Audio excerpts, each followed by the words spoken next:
Bienvenue dans les semaines de l'évolution professionnelle. Nous tenons à vous remercier pour votre participation. Nous avons le plaisir d'ouvrir cet événement. Avant de débuter la présentation, je vais vous donner quelques conseils de fonction pour pouvoir poser. Vous avez la possibilité de poser vos questions dans l'onglet questions et nous y répondrons à fin de webinaire. Vous pourrez également voter pour les questions qui vous intéressent et les faire remonter en cliquant dessus. Les semaines de l'évolution se dérouleront du lundi 9 octobre au vendredi 20 octobre. APEC, Réseau EVA, le groupement Évolution, BGE Guyane, Antea RH Corse et Axis Martinique, opérateurs de conseil en évolution professionnelle des salariés privés et des indépendants, organisent les semaines de l'évolution professionnelle en association, bien évidemment, avec leurs partenaires régionaux et nationaux. C'est un événement 100% digital, gratuit et accessible à tous. Il place, comme son nom l'indique, l'évolution professionnelle au cœur d'un programme de 100 webinaires thématiques.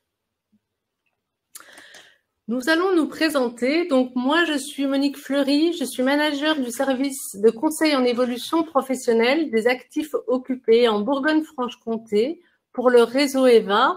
Et j'ai le plaisir d'être accompagnée par Hervé Régnier. Hervé. Bonjour, donc Hervé Régnier, je suis délégué régional de l'APEC, également en Bourgogne-Franche-Comté, donc l'APEC, opérateur CEP des cadres du secteur privé. Merci Hervé. Au niveau de notre présentation d'aujourd'hui, donc nous allons aborder le conseil en évolution professionnelle. Qu'est-ce que c'est? Donc nous allons vous présenter le conseil en évolution professionnelle. Nous allons voir quelques exemples de parcours d'évolution et aborder un exercice pour entamer sa réflexion sur son évolution professionnelle. Le conseil en évolution professionnelle, donc, se définit comme constituant un processus d'appui à tout salarié et indépendant pour faire le point sur sa situation professionnelle et, le cas échéant, élaborer, formaliser et mettre en œuvre une stratégie visant l'évolution professionnelle. C'est un service qui est public, il est gratuit, il est confidentiel, c'est-à-dire que ce qui se dit en entretien est confidentiel. Il est neutre, il est accessible, c'est-à-dire que c'est un service de proximité. Il est impartial. Et donc, à qui s'adresse ce service?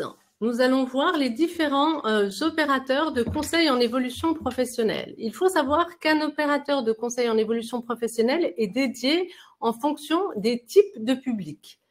En ce qui concerne les salariés du secteur privé et les travailleurs indépendants, nous allons avoir le réseau EVA, le groupement Évolution, BGE pour la Guyane, Retravailler pour la Réunion, Axis pour la Martinique et Antea RH pour la Corse. Par salariés du secteur privé, on entend bien évidemment les gens qui sont en CDI, en CDD, les intérimaires, les intermittents et les indépendants. Les indépendants, ce sont les artisans, les commerçants, les professions libérales, les exploitants agricoles, et ce, quel que soit l'âge et le secteur d'activité. En ce qui concerne les salariés qui ont un statut cadre, ce sera l'APEC. Pour les demandeurs d'emploi, ce sera Pôle emploi. Pour les moins de 26 ans, ce sera l'Union nationale des missions locales. Et pour les personnes en situation de handicap, ce sera Cap emploi. Alors, quel est l'objectif du conseil en évolution professionnelle?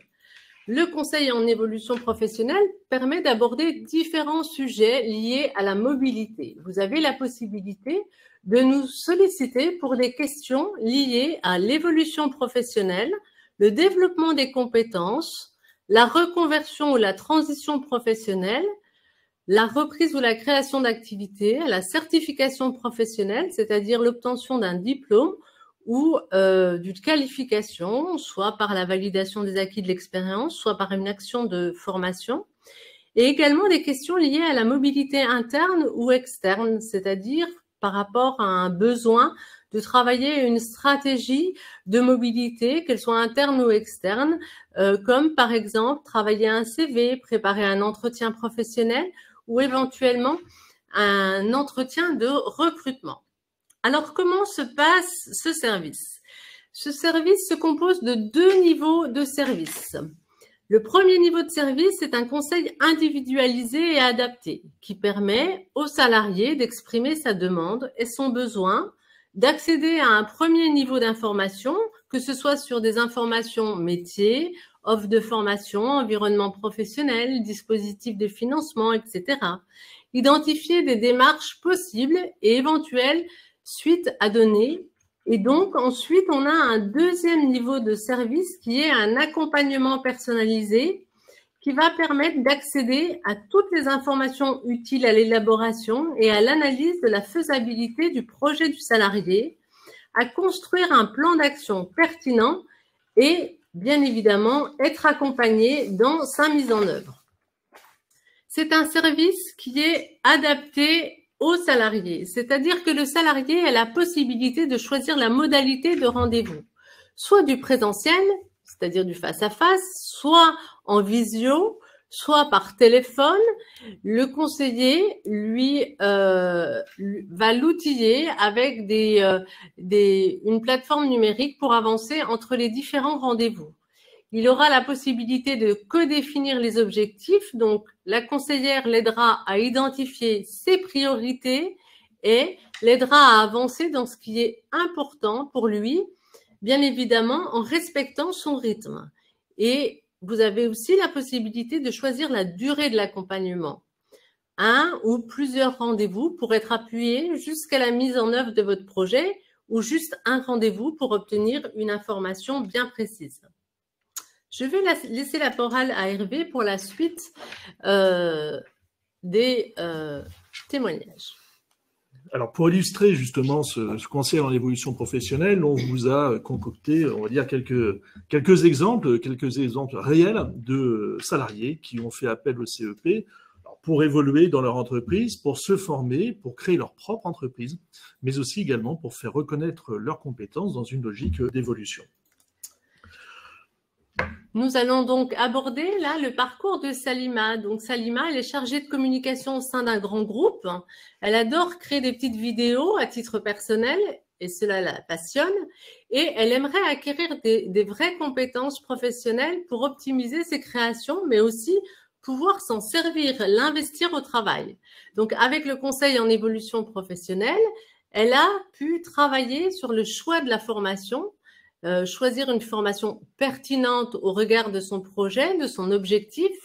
Elle a aussi pu comparer plusieurs offres de formation et en particulier des formations éligibles au CPF puisque c'est le dispositif de financement qu'elle avait identifié dans un premier temps. Et elle a pu élaborer, travailler avec son conseiller un argumentaire afin de proposer cette action à son employeur.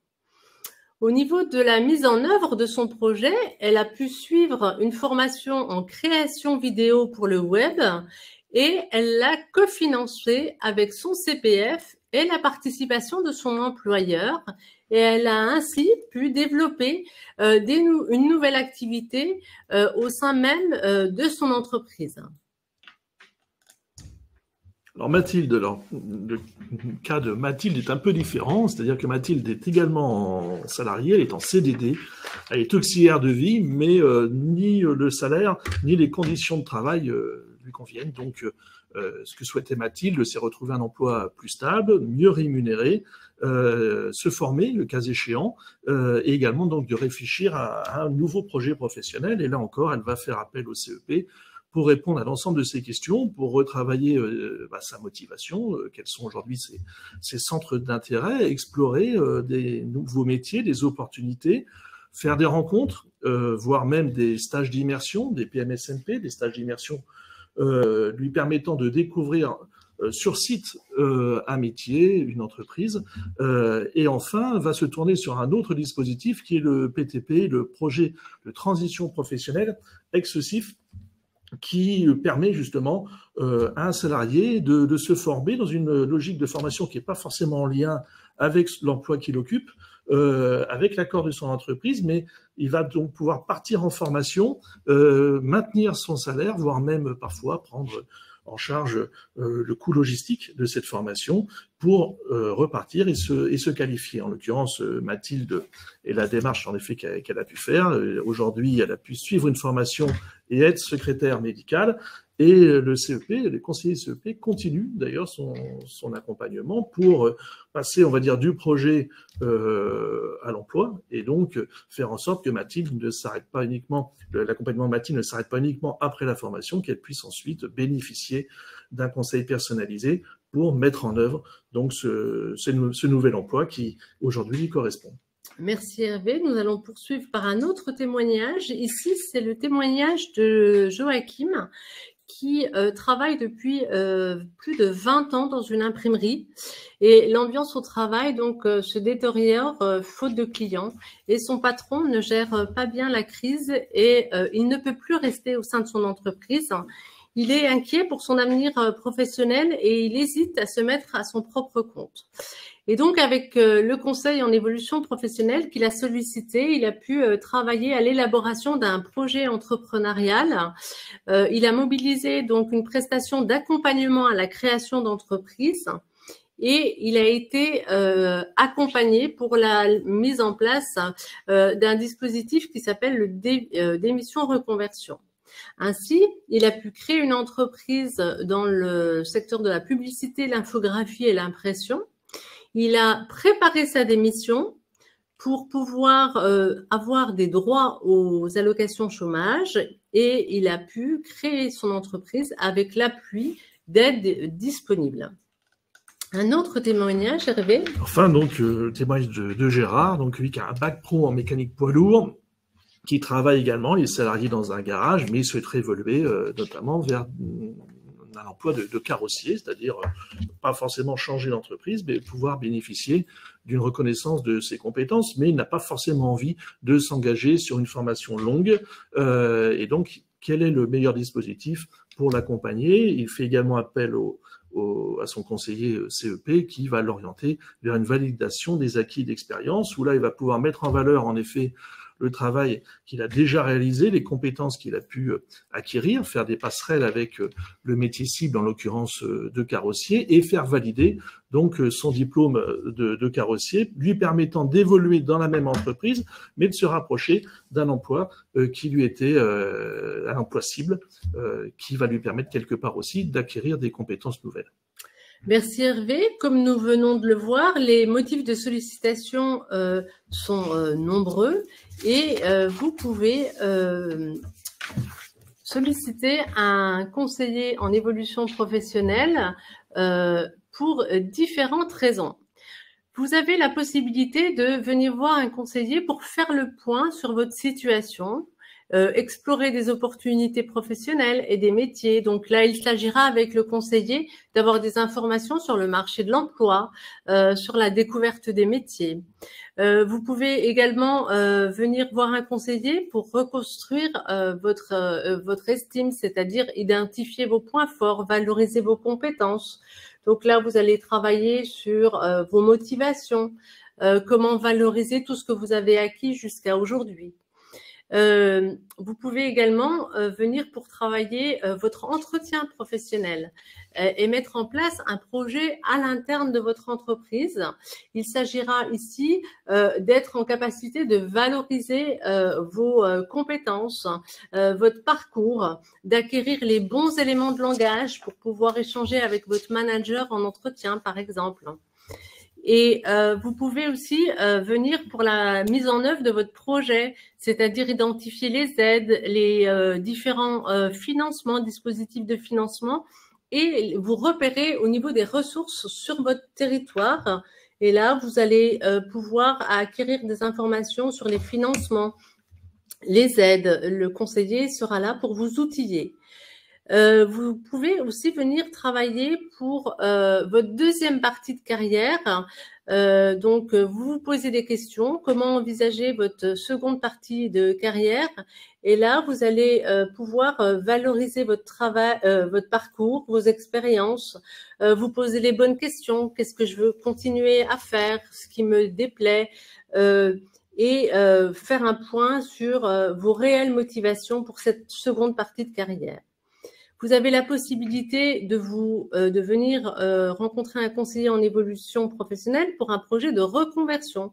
Vous souhaitez changer de métier et donc là, vous avez besoin d'être accompagné et il sera important de vous assurer de la représentation du métier que vous ciblez. Vous aurez la possibilité de faire des enquêtes métiers, des périodes de mise en situation professionnelle, d'identifier la bonne formation, s'il y a un besoin de formation, de comparer les dispositifs de financement, etc. Vous pouvez également venir pour travailler à une mobilité externe, c'est-à-dire changer d'entreprise et optimiser votre recherche d'emploi. Là, il s'agira plutôt de travailler sur votre CV, votre lettre de motivation simuler des entretiens de recrutement. Et vous avez la possibilité de venir nous rencontrer pour un projet de création ou reprise d'entreprise. Et donc là, il faudra identifier les différentes étapes d'un projet de création ou reprise d'entreprise, éventuellement mobiliser une action d'accompagnement à la création ou la reprise d'entreprise pour faire une étude de marché, un business plan, et puis s'attacher à travailler sur les compétences clés du chef d'entreprise. Voilà pour tous les motifs de sollicitation qui sont nombreuses. Nous allons passer donc à un petit exercice qui vous permettra de mener une réflexion.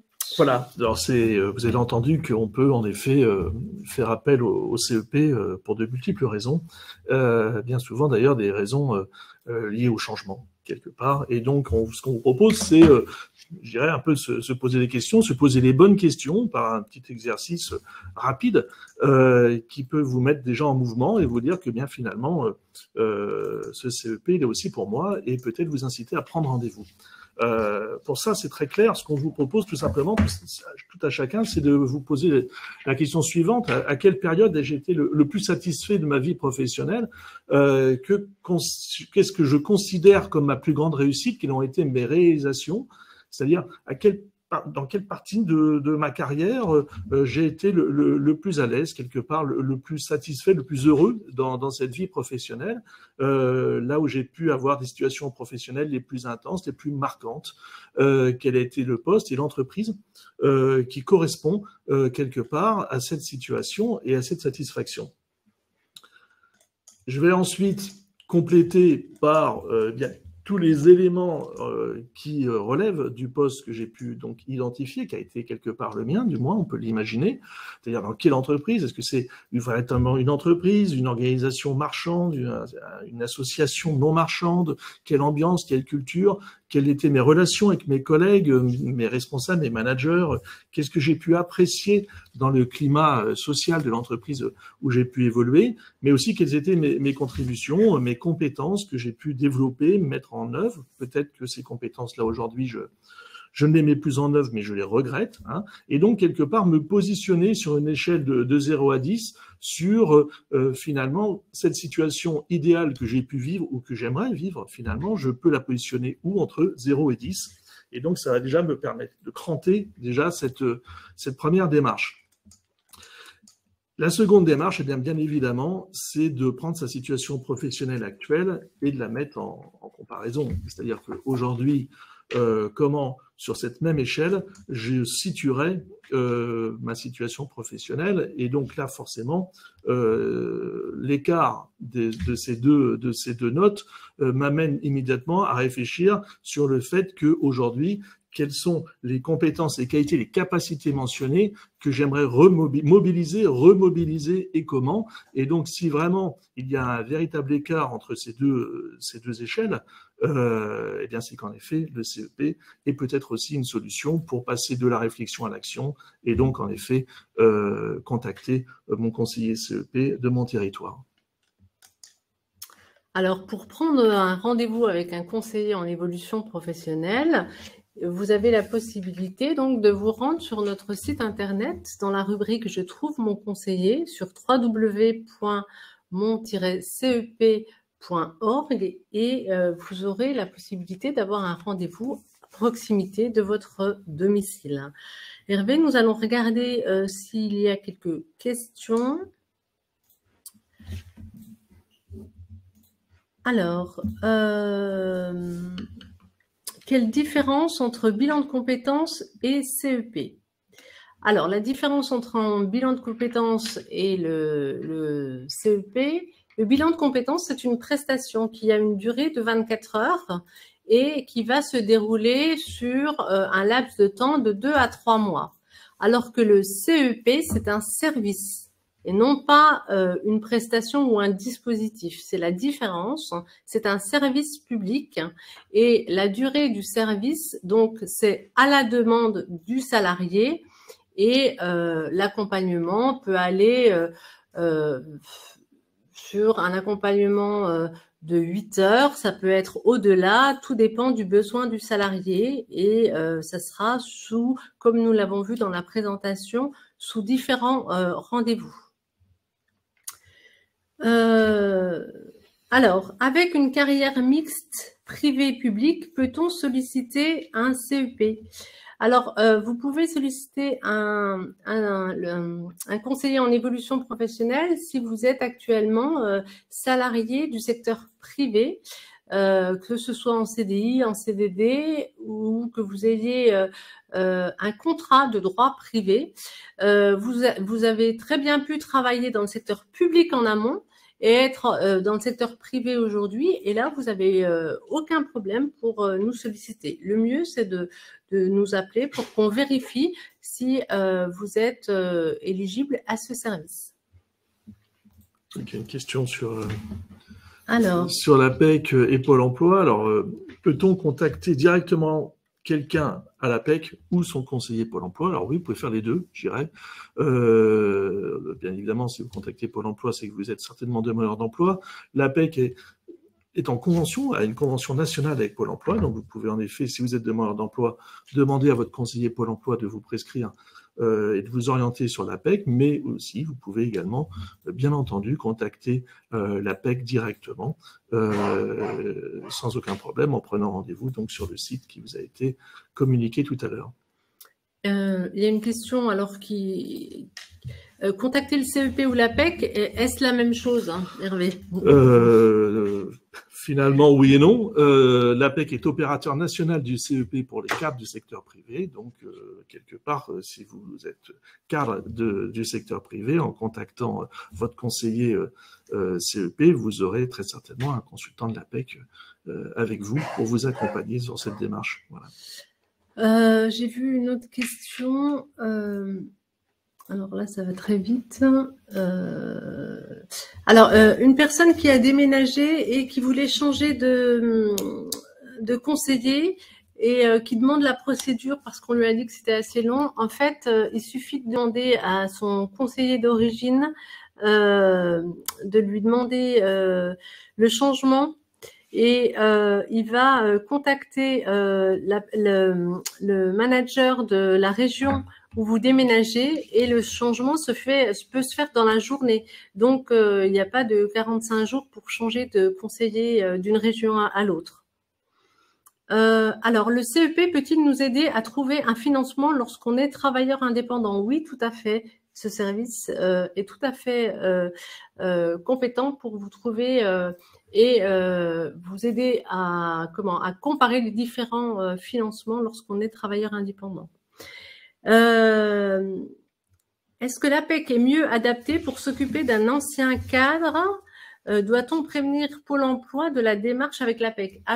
Alors, du coup, la personne doit être demandeur d'emploi? Si c'est le cas, oui, vous pouvez vous adresser, comme je le disais tout à l'heure, directement sur l'APEC, mais si vous êtes également suivi par Pôle emploi, le plus intéressant, bien entendu, c'est d'informer votre conseiller Pôle emploi, qui lui-même, d'ailleurs, pourra vous orienter, vous prescrire vers le centre APEC le plus proche.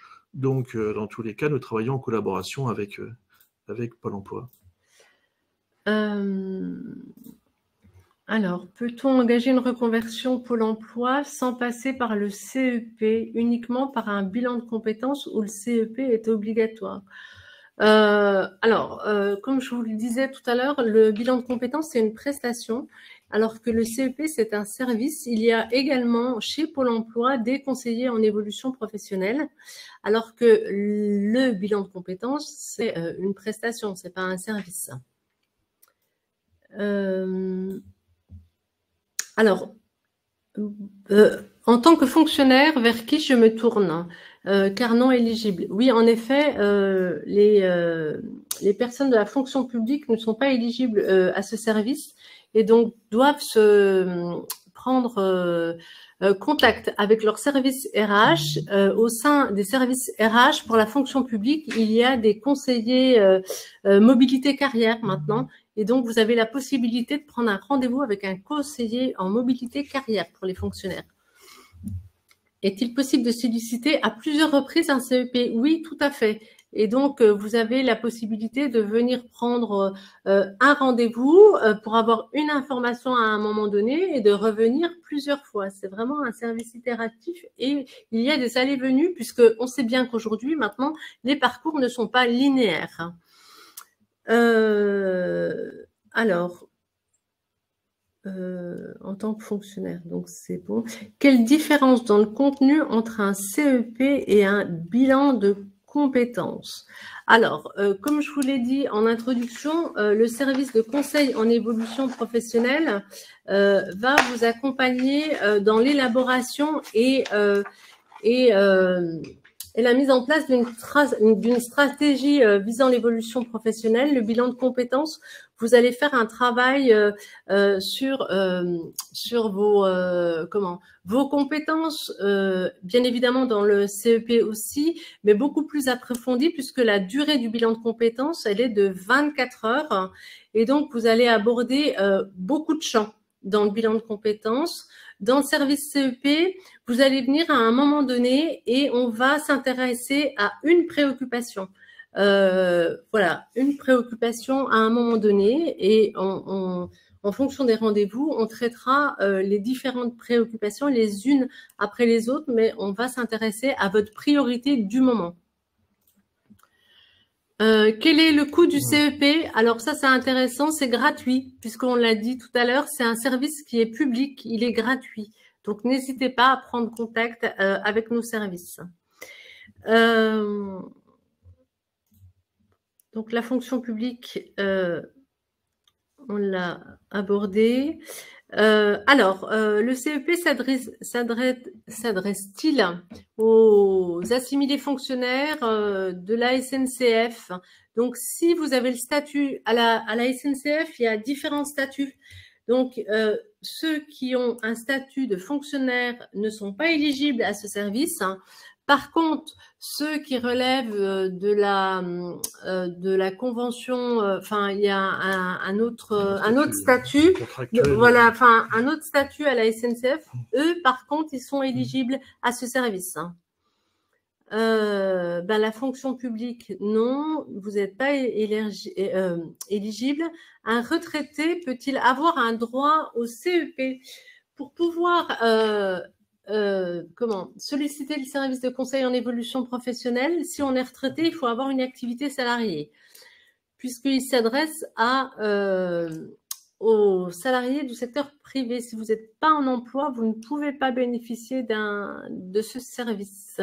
Est-ce qu'il y a des dispositifs particuliers pour les plus de 50 ans? Pas dans le cadre du CEP. Non, alors il y a des prestations différentes, mais dans le cadre du CEP, non, il n'y a pas on va dire, de prestations ciblées pour les seniors, même si en effet il peut y avoir chez les différents opérateurs des services plus marqués, en tout cas plus adaptés peut-être à un public senior. C'est le cas à l'APEC en tout cas. Faut-il être cadre pour en bénéficier au niveau des cadres? Si on veut devenir indépendant, donc voilà, enfin, faut-il être cadre pour en bénéficier au niveau des cadres, enfin, à l'APEC? Alors, pour être accompagné par l'APEC, oui, il faut être cadre, en effet, ou l'avoir été. Mais l'accès au CEP n'est pas réservé aux cadres, bien au contraire. Il est réservé à l'ensemble des salariés. Après, les opérateurs, en effet, diffèrent en fonction des différents statuts de salariés, cadres ou non cadres. Hein. Merci. Un micro-entrepreneur peut-il bénéficier d'un accompagnement avec un CEP? Oui, tout à fait. Oui, tout à fait. Je suis ancien cadre. Je suis ancienne cadre au chômage depuis 1 mois. Puis-je encore bénéficier du suivi d'un CEP? Ah, bien sûr. Oui. Si vous êtes au chômage, vous êtes forcément donc suivi par votre conseiller Pôle emploi. Vous adressez à votre conseiller Pôle emploi qui peut vous orienter dans le cadre de la convention APEC Pôle emploi vers un accompagnement APEC dans le cadre du CEP, en effet, sur le centre le plus proche de votre domicile. On nous demande de repasser les questions 4 à 7 sur notre slide pour pouvoir entamer une réflexion. Donc, on va vous les mettre à l'écran. Et on peut même les repasser, Hervé. 4 à 7. Alors. Oui, on était sur l'identification de ce qui était pour vous l'expérience professionnelle, on va dire type recherchée. Alors ça a touché en effet à la fois dans quel type d'entreprise, organisation, association j'ai pu évoluer ou je souhaiterais évoluer, qu'est-ce que je souhaitais avoir comme ambiance, comme culture, marchand, non marchand, associatif, mes relations avec mes collègues, mes managers, tout ce que j'ai pu apprécier, tout ce qui fait qu'aujourd'hui, cette expérience que j'ai pu vivre, c'est une expérience que je souhaiterais retrouver. Et donc, indépendamment de cet environnement, de cet écosystème, quelles ont été aussi toutes les compétences, savoir-faire que j'ai pu mettre en œuvre, que je disais que je n'exerce peut-être plus aujourd'hui, que je souhaiterais retrouver ou me perfectionner. Ça s'est touché également des personnes en cas qui veulent évoluer vers un savoir-faire différent. Et donc, se positionner en effet sur cette échelle de 0 à 10 va permettre d'avoir à la fois cette cible idéale d'environnement professionnel que je vais pouvoir mettre en comparaison avec ma situation professionnelle actuelle. Et c'est là peut-être tout simplement que je vais me rendre compte du gap et donc de me dire que là, en effet, ce que je vis aujourd'hui dans mon environnement professionnel n'est pas finalement ce que j'aimerais vivre ou ce que j'aimerais retrouver comme environnement professionnel demain. Et donc là, en effet, activer un CEP peut être en effet particulièrement utile d'un point de vue global, hein, puisque en effet on parlait de bilan de compétences. C'est vrai que le CEP a quand même un champ beaucoup plus global et plus personnalisé aussi en matière d'évolution, d'orientation. Merci Hervé. Nous allons reprendre donc nos questions.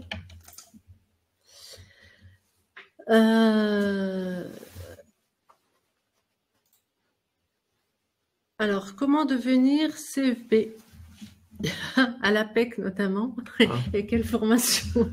Comment dire CEP à l'APEC? Écoutez, vous allez sur apec.fr et en bas du site apec.fr, vous avez APEC nous rejoindre et vous pourrez consulter l'ensemble des offres, mais aussi la présentation des métiers et des conditions d'accès pour rejoindre l'APEC. Et nous avons souvent et très souvent d'ailleurs des postes à pourvoir sur l'ensemble de nos centres en France et départements et régions d'outre-mer également, nous sommes présents. Une question dans le cadre d'un CSP, suite licenciement économique, le suivi le suivi du CSP et le CEP APEC sont-ils compatibles? Alors, compatible, coordonné peut-être oui. Après, l'idée n'est pas forcément d'empiler des accompagnements. C'est vraiment au cas par cas.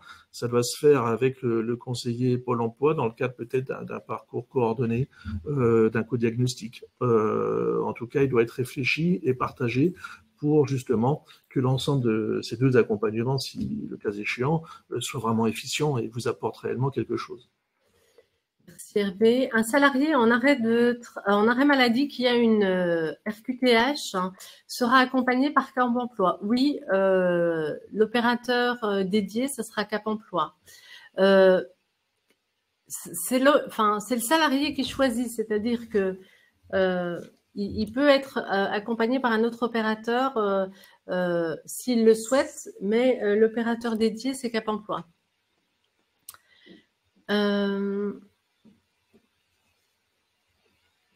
Alors, dans le cadre d'inaptitude, pas de possibilité de travail temporaire pour raison médicale. Pour souhaiter reprendre une activité professionnelle adaptée, le CEP est-il adapté? Alors, si l'aptitude est déjà prononcée à ce moment-là, si l'aptitude est déjà prononcée, votre opérateur, ça va être Pôle emploi, puisque vous allez devenir demandeur d'emploi si vous n'avez pas de possibilité de poste à l'interne. Par contre, si l'inaptitude n'est pas encore prononcée, bien évidemment, vous avez la possibilité de venir rencontrer un conseiller en évolution professionnelle. Y a-t-il une durée ou un nombre de séances limitées lors de cet accompagnement avec un conseiller en évolution professionnelle? Non, il n'y a pas de durée arrêtée au niveau des prises de rendez-vous. Ayant un conseiller Pôle emploi et un conseiller APEC, est-il possible de prendre rendez-vous avec un conseiller CEP sans empiéter sur les 2 premiers conseillers? Alors là, déjà, vous en avez 2. Ouais. Donc, Pôle emploi ou l'APEC sont des opérateurs, des CEP également. Oui. Donc, je ne suis pas sûr qu'en effet, cumuler les accompagnements vous apporte une réelle valeur ajoutée pour vous.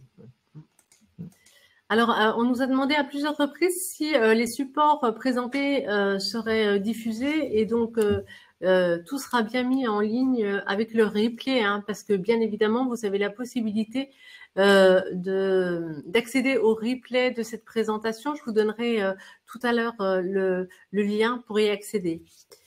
Cette question-là, on l'a déjà vue. Quelle est la différence entre passer par l'APEC ou, par exemple, notre OPCO? Alors, c'est 2 choses différentes. L'APEC va avoir un regard un peu plus large. C'est une démarche d'ailleurs volontaire. Là aussi, il y a une notion de confidentialité sur l'ensemble des accompagnements que nous proposons.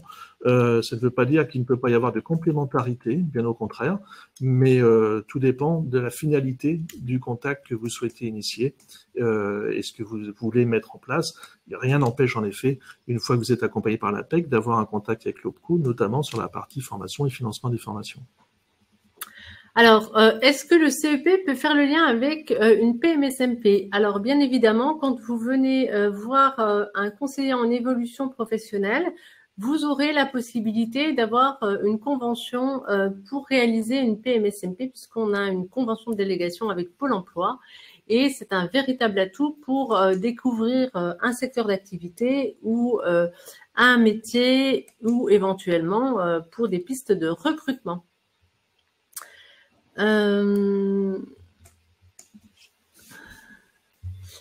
Alors, la fonction publique, on l'a vu. Je crois que on a balayé toutes les questions. Je refais encore un tour. Peut-on contacter l'APEC si on n'est pas cadre? On ne peut pas.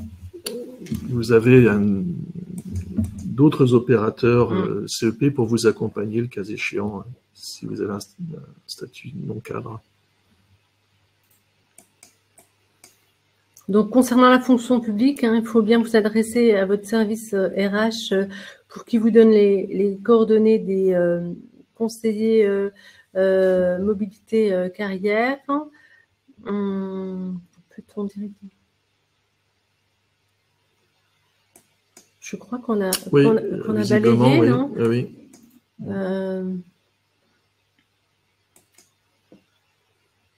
Après, il peut y avoir peut-être des questions un peu plus spécifiques, mais l'idéal serait peut-être justement de vous rapprocher de d'un conseiller CEP pour des situations plus personnelles et plus techniques, notamment. Alors là, j'ai une question.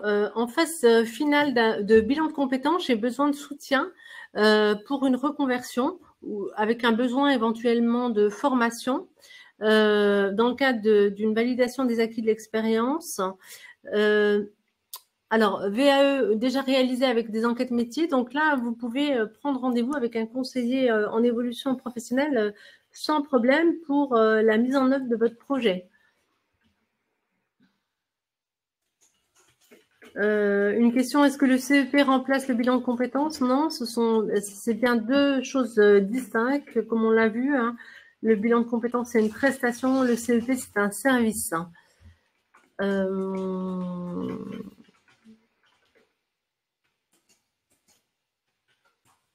On a fait le tour, hein, Hervé. Oui, apparemment, visiblement. Vous précisez que le PTP est anciennement le CIF. Hein.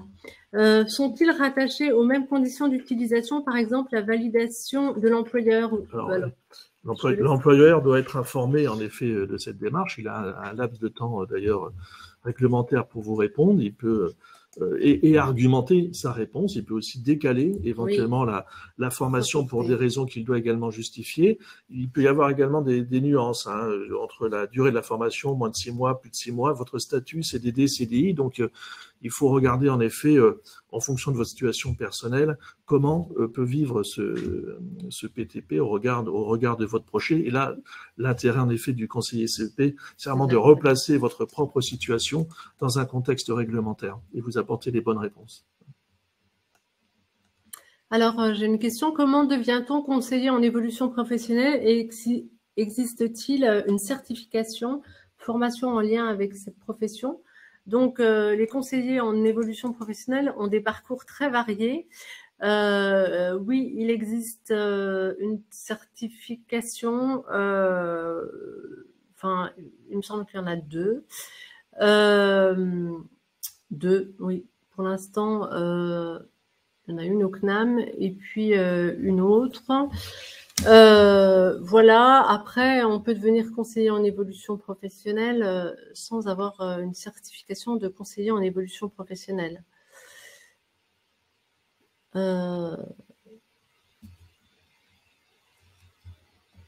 Alors, je suis inscrite à Pôle emploi, j'ai débuté un bilan de compétences avec mon CPF pour une reconversion. Est-il temps de solliciter un CEP? Donc là, il faut vous adresser à votre conseiller chez Pôle emploi. Puisque vous avez le statut de demandeur d'emploi aujourd'hui.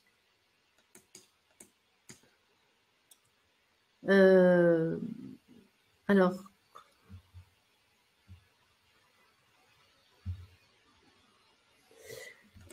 quand on n'a plus de droit sur son CPF, après avoir réalisé un bilan de compétences, pour réaliser une formation en management, quelles sont les aides en tant que chercheuse d'emploi? Donc là, il faut voir avec Pôle emploi pour mobiliser éventuellement des Si vous êtes demandeur d'emploi, c'est vraiment votre conseiller, votre conseillère Pôle emploi, votre référente sur l'ensemble des sujets. Je pense que c'est important de vous orienter vers elle. Et en effet, qui pourra ensuite activer, prescrire ou vous conseiller sur votre propre situation. Une autre question, comment faire partie du réseau EVA en tant que conseillère en évolution professionnelle indépendante? Donc là, en fonction de votre région, il faut identifier le mandataire et adresser un courrier au mandataire de l'opérateur de conseil en évolution professionnelle.